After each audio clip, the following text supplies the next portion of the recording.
ساتھیوں، میں نے آپ حضرات کے سامنے قرآن پاک کی ایک چھوٹی سی آیت تلاوت کی ہے، جس میں اللہ تعالیٰ شانہ نے فرمایا ہے کہ یہ قرآن جو محمد عربی صلی اللہ علیہ وسلم تمہیں پڑھ کر سناتے ہیں، اس کے علوم و معارف تمہارے سامنے بیان کرتے ہیں، اس کی صداقت و سچائی کا اعلان کرتے ہیں، اور تم یہ سمجھتے ہو، تمہارا یہ خیال ہے کہ یہ اسی کا کلام ہے؟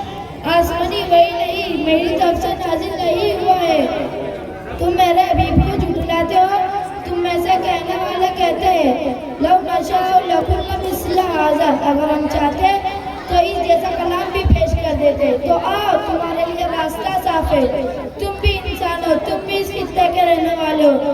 طلاقت لسانی میں تمہاری مثال نہیں، فصاحت و بلاغت کے تم امام ہو۔ تمہاری ادنا سی ادنا چھوکریاں شعر و خطبہ کی مجلسوں میں کھلبلی مچا دیتی ہے۔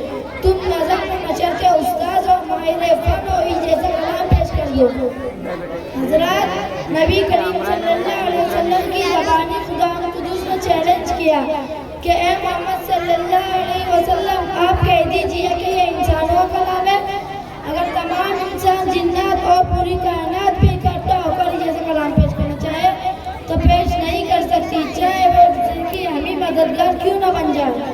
یہ ایک چیلنج تھا، دشمنان اسلام و قرآن کے لیے ایک ذرہ موقع تھا۔ جو اسلام، پیغمبر اسلام کے لیے تعان و تشریح کر رہے تھے، جو اسلام کے چہرے پر مسیح کرنے کی کوشش کر رہے تھے، وہ میدان میں اترتے، اس جیسا کلام پیش کر دیتے اور اس تحریک کو پڑھنے سے پہلے ہی کچل دیتے۔ لیکن اس چیلنج پر سب کو صاف سن گیا۔ ان دشمنان اسلام کے قرآن کے چہرے پر ہوائیاں اڑنے لگی۔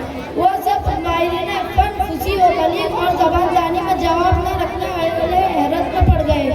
کسی نے اس چیلنج کو قبول نہ کیا، سب کی زبان گم ہو گئی۔ پھر اللہ تعالیٰ شانہ نے نیچے اتر کر فرمایا، اگر تم اس جیسا قرآن پیش نہیں کر سکتے ہو تو اس جیسی 10 صورتیں بنا کر پیش کر دو۔ اگر تنہا نہیں لا سکتے ہو تو اپنی عالمی کا نصرت بنا لو، اکیڈمی بنا لو اور تمام حمایتوں کو بھلا کر اس جیسا کلام پیش کر دو۔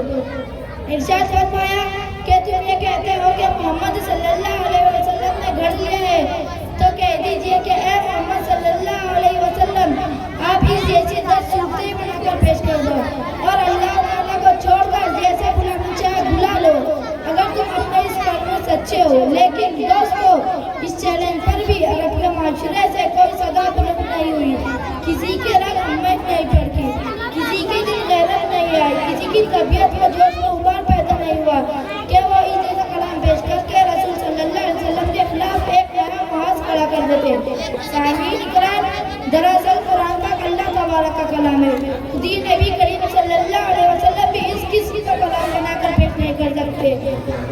نبی کریم صلی اللہ علیہ وسلم کی زبانی کہلوایا ہے، اس معجز نمائی نے صرف 23 سال میں ایک حیرت انگیز انقلاب پیدا کر دیا تھا۔ وآخر دعوانا ان الحمدللہ رب العالمین۔